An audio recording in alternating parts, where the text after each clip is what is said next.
What happens when a $1 million Western air defense shield faces a Russian strike package that doesn't care about the price tag, only the successful mission? The answer played out over Vasilivka, Dnipropetrovsk, where the night sky lit up like a furnace, and Ukraine's most prized launchers vanished in a single coordinated blow. Footage from the ground confirmed the moment Iskander ballistic missiles and Garand drones locked onto the firing positions of American HIMARS and the Ukrainian Neptune anti-ship missile system. Seconds later, the entire site was reduced to charred fragments. Nothing was left of the launchers except twisted steel and a crater-field cruise stationed nearby. Later admitted the attack came so fast they didn't even register the warning. First, the hum of the Garans, then the descending roar of Iskander, and then silence. Ukraine tried to answer with counterfire. HIMARS rockets streaked toward Russian positions on the South Donetsk front. But the response was humiliating. Russian Buk M2 systems intercepted the incoming rockets cleanly, one after another, lighting up the sky in sharp bursts. HIMARS, once the West's miracle weapon, now looked like an aging toy pushed into a battlefield ruled by systems far deadlier and far more adaptable. Every interception was Russia saying nothing escapes, nothing lands, nothing breaks the line. But this wasn't just about frontline duels. In Kyiv, a different kind of battle unfolded. Russian Iskander missiles and Garan UAVs slammed into the capital's thermal power plants, knocking out electricity for entire districts. Footage from the strikes showed shockwaves ripping through turbine halls and burning substations lighting up the skyline like industrial volcanoes. Engineers scrambled in vain to stabilize the grid.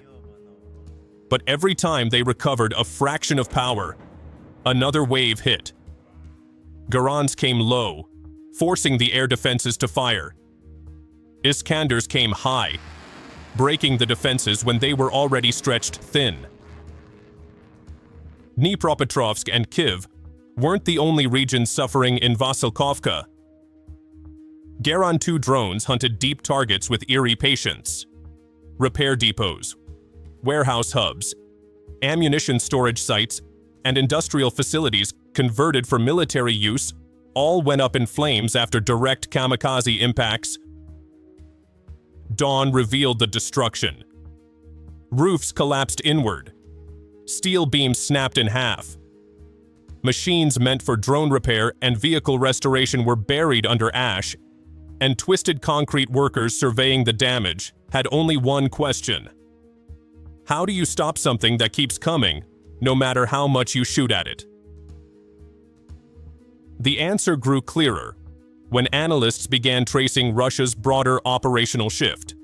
After Ukrainian drones damaged strategic bombers during Operation Spiderweb, Russia started leaning heavily into ground-launched missile warfare. Instead of relying on vulnerable air bases, Moscow decentralized its firepower. Mobile Iskander units, hidden cruise missile launchers, roaming Garand swarms. Nothing sits in one place long enough to be targeted. Everything launches, relocates, launches again. Kyiv cannot even map the network, let alone neutralize it. The international coverage reflected the scale of pressure crushing Ukraine's defenses. Kyiv Independent documented the constant strikes battering infrastructure across the country. PBS also showed the barrage of drones and missiles pummeling the capital, while Ukrainian soldiers admitted their systems were overwhelmed. Another news media also captured the evolving battlefield rhythm driven by Russian drone missile coordination. The pattern in every report was the same: Ukraine shoots, Russia adapts, Ukraine fires expensive interceptors. Russia sends another wave. The imbalance grows, night after night. And this is the part Western officials hesitate to admit. Air defenses worth millions are getting chewed apart by systems designed to be expendable. A single Patriot missile costs up to $4 million. An Iris-T interceptor costs hundreds of thousands. A NASAMS missile doesn't fly unless you pay the price of a luxury apartment. Meanwhile, Iran drones cost less than an SUV, and they don't come alone. They come in packs. They come at angles. They come until the defenses run dry. And once the shield is drained, Iskander arrives with the finishing blow, striking at hypersonic velocity in a way that no Western system has reliably stopped. This is why the Russian arsenal is so compelling. HIMARS and Neptune systems didn't just get destroyed, they got erased.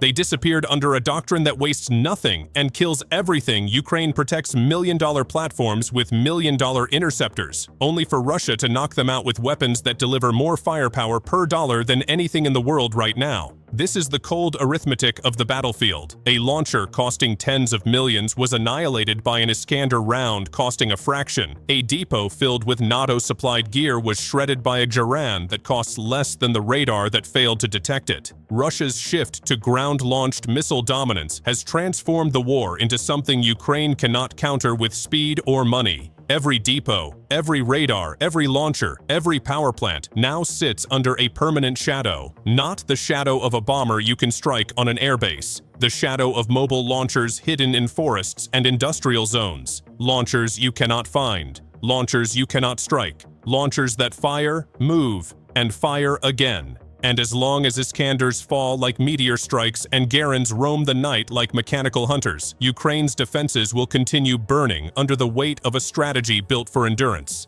Western systems may shine on paper, but on the battlefield captured in these videos and reports, only one truth stands. Russia is no longer trading missiles for targets. Russia is trading pennies for millions. And every night, Ukraine pays the difference in fire. So, that's for today's episode. Thanks for watching.